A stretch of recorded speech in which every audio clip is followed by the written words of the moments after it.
Okay, cholestasis के बाद हम देखते हैं कि स्टेज 3 में इसके अलावा हमारे पास क्या होगा, मैलरी डेंक बॉडीज़ होंगी। Mallory Denk bodies are basically the cytoplasmic inclusions, ठीक है, साइटोप्लाज्मिक इंक्लूजन्स हैं which are basically the accumulations of damaged intermediate filaments in hepatocytes, ठीक है। जो आपके इंटरमीडिएट फिलामेंट्स हैं उनकी एक्यूमुलेशन है बेसिकली आपके हिपैटोसाइट्स में, and these are the cytoplasmic inclusions आपके साइटोप्लाज्म में होती है, and occurs in the duct obstruction, ठीक है। ये बनती कब है ये बॉडीज, जब डक्ट की ऑब्स्ट्रक्शन हुई हुई हो उस केस में बनती है। इसकी अब हम डायग्राम देखते हैं। ये देखिए, ये डायग्राम में आपको नज़र आ रहा है clearly, these arrows are showing the Mallory Denk bodies in the cytoplasm, ठीक है। These are the Mallory Denk bodies and these are also the Mallory Denk bodies, these cytoplasmic inclusions, ठीक है। ये हो गई आपकी मैलरी डेंक बॉडीज। उसके बाद हम देखते हैं कि हमारे पास स्टेप 4 में क्या हो रहा है। स्टेज 4 में बेसिकली आपका जो लीवर है ना वो सिरोसिस की तरफ जाना शुरू हो जाता है, ठीक है। एंड स्टेज है बेसिकली ये, and it leads towards the cirrhosis which leads towards the formation of nodules, ठीक है। नोड्यूल्स इसमें बेसिकली हमारे पास बनना स्टार्ट हो जाते हैं। इसकी हम प्रॉपर डायग्राम भी देखेंगे। इसके अलावा क्या होता है हमारे पास स्टेज 4 में, nodular regenerative hyperplasia. Nodular regenerative hyperplasia में नोड्यूलर यानी कि नोड्यूल्स बन रहे हैं हमारे पास, रीजनरेटिव हाइपरप्लेजिया यानी कि जो हमारे पास हिपैटोसाइट्स हैं वो रीजनरेट होना शुरू हो गए हैं, स्कारिंग नहीं रहेगी अब, ठीक है। स्टेज 4 में सिरोसिस के बाद जो बिल्कुल एंड वाला स्टेज होता है ना उसमें स्कारिंग पहले होती है। स्टेज जैसे 2 में हमने देखा, 3 में देखा था स्कारिंग का, लेकिन स्टेज 4 में जो स्कारिंग है बेसिकली वो आपकी ख़त्म हो जाती है और हिपैटोसाइट्स जो है वो रीजनरेट होना शुरू हो जाते हैं, and it leads towards the nodular regenerative hyperplasia यानी कि नोड्यूल्स भी बन रहे हैं लेकिन आपके हिपैटोसाइट्स की रीजनरेशन भी स्टार्ट हो गई है। अब इस वजह से क्या होगा कि हिपैटोमिगैली हो जाएगी। ज़ाहिर बात है आपके जो हिपैटोसाइट्स हैं वो रीजनरेट होना शुरू हो गए हैं, दोबारा बन रहे हैं, तो इसका मतलब है आपके जो लीवर है वो एनलार्ज हो जाएगा, ठीक है।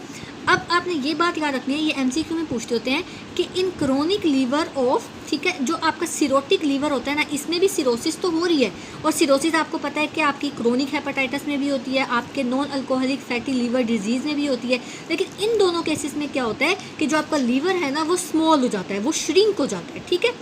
अब सिरोसिस इसमें भी हो रही है प्राइमरी बिलियरी स्क्लेरोसिस में और इनमें भी होती है। डिफरेंस सिर्फ इतना है कि प्राइमरी बिलियरी सिरोसिस में आपके पास हिपैटोमिगैली होगी, आपका लीवर जो है वो एनलार्ज किया हुआ होगा, लेकिन क्रोनिक हेपेटाइटिस और non alcoholic fatty liver disease में जो सिरोसिस होती है उसमें आपका लीवर जो है वो श्रिंक कर जाता है, स्मॉल हो जाता है साइज़ में। क्यों? क्योंकि उसमें हिपैटोसाइट्स की रीजनरेशन नहीं हो रही थी, लेकिन इस केस में प्राइमरी बिलियरी सिरोसिस में आपके हिपैटोसाइट्स की रीजनरेशन होती है विच लीड्स टूवर्ड्स द हिपैटोमिगैली, ठीक है। आपका लीवर एनलार्ज हो जाएगा, ठीक हो गया। स्टेज 4 भी एंड हो गई। ओके, अब हमने जो है सारे स्टेजेस देख लिए हैं, अब हम क्लिनिकल फीचर्स या कॉम्प्लिकेशंस देखते हैं। अब होगा क्या, बाइल लीकेज होगी बाइल डक्ट से। ये मैंने एक बाइल डक्ट बनाई है, ठीक है, ये एक पूरी सी बाइल डक्ट है, ठीक है। इसमें क्या है, ये हमारे पास बाइल फ्लो कर रहा है, ठीक है। अब ये सेल्स जो हैं ये जो है आपके हैं डीजनरेट होना स्टार्ट हो गए। मैंने आपको सारा पैथोजेनेसिस बताया किस तरीके से टी सेल्स आएंगे और किस तरीके से जो है ये सेल्स को डीजनरेट कर देंगे, ठीक है।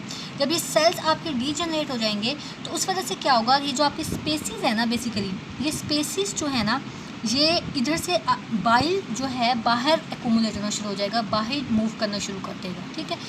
Bile moves outwards from the bile duct, ठीक है, into the hepatic parenchyma.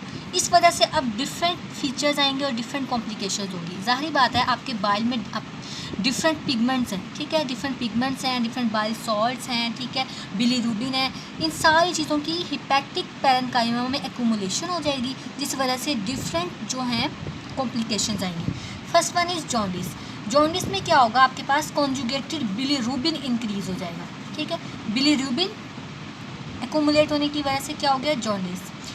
Cholesterol भी होता है आपके बाइल में, ठीक है। बाइल एक्यूमुलेट होने की वजह से क्या हो जाएगा, cholesterol accumulate under the skin which leads towards the formation of xanthomas, ठीक है। ज़ैंथोमास बन जाएंगे under the skin accumulation of cholesterol की वजह से। थर्ड वन इज़ प्रूराइटिस, यानी कि आपके बाइल सॉल्ट्स एक्यूमुलेशन होने की वजह से प्रूराइटिस हो जाएगा, ठीक है। Fourth one is portal hypertension, fatigue and कोलिस्टेसिस। Now cholestasis is the accumulation of bile pigments in the hepatic parenchyma. Bile moves outwards from the bile duct due to the degeneration of the biliary epithelial cells. It accumulates in the hepatic parenchyma and leads towards the various complications like jaundice, xanthomas, pruritus, cholestasis, and portal hypertension. Now we will see the secondary features. Secondary features वही हैं तकरीबन सारे. Hyper pigmentation हो जाएगी जब आपके pigments जो हैं वो एक्यूमुलेट हो जाएंगे, लाइक कोलिस्टेसिस भी हो सकता है उस वजह से. ठीक है, कोलिस्टेसिस से बेसिकली हमारे पास जो है ना लीवर आपको ग्रीनिश नज़र आएगा. हम डायग्राम से देखते हैं कि लीवर किस तरीके से हमें ग्रीनिश नज़र आएगा. सी लीवर बिकम्स ग्रीनिश इन अपेरेंस. ग्रीन आपको लीवर नज़र आ रहा है. ठीक है, it is basically called the कोलिस्टेसिस. Robbins में भी ये डायग्राम है. हम रोबिन्स से देखते हैं. रोबिन्स में भी ये देखें आपको नज़र आ रहा है कितना लीवर एनलार्ज भी हुआ हुआ है आपका. ठीक है, सॉरी मैंने इसके ऊपर लिखा हुआ है. ये ग्रीनिश भी आपको नज़र आ रहा है, लीवर एनलार्जमेंट भी आपको नज़र आ रही है, और इसके अलावा नोड्यूल्स भी आपको बने नज़र आ रहे हैं. नोड्यूल्स नज़र आ रहे हैं, ये सारे नोड्यूल्स हैं. ये बेसिकली आपकी ग्रोस अपेरेंस है प्राइमरी बिलियरी सिरोसिस की. लीवर एनलार्जमेंट, 3 चीज़ें आपको नज़र आएंगी. लीवर एनलार्जमेंट नज़र आएगी, इसमें आपको कोलिस्टेसिस यानी कि ग्रीनिश लीवर नज़र आएगा. ठीक है, और इसके अलावा आपको नोड्यूल्स नज़र आ रहे हैं. ठीक है, नेक्स्ट फिर अब हम देखते हैं. नेक्स्ट सेकेंडरी फीचर्स हैं ज़ेंथोलेस्मस. ज़ेंथोलेस्मस हुआ हुआ है यानी कि ज़ेंथोमास बने हुए हैं जो कि आपके पास कोलेस्ट्रॉल एक्यूमुलेट होने की वजह से बन रहे थे. ठीक है, और इसके बाद हमारे पास स्टीटोरिया हो जाएगा. स्टीटोरिया क्यों हो जाएगा? आपको पता है कि बाइल जो है ऑब्स्ट्रक्शन हो गई है. ठीक है, बाइल जो है आपका वो प्रॉपरली आपके जो डाइजेस्टिव सिस्टम है वहाँ तक जाएगा नहीं.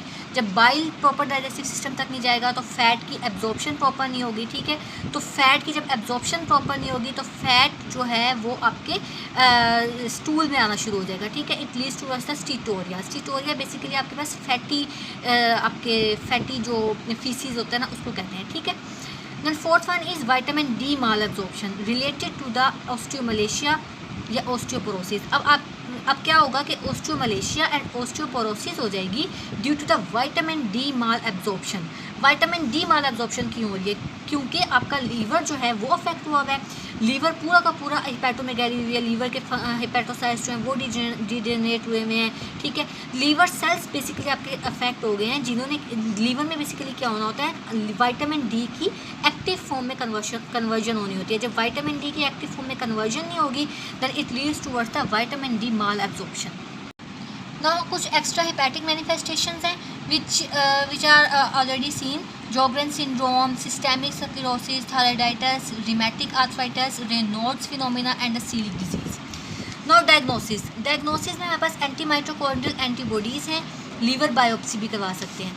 ट्रीटमेंट में हम ऑरली दे सकते हैं deoxycholic acid basically which leads towards the change in biochemical composition of the bile. Biochemical composition bile की चेंज हो जाएगी.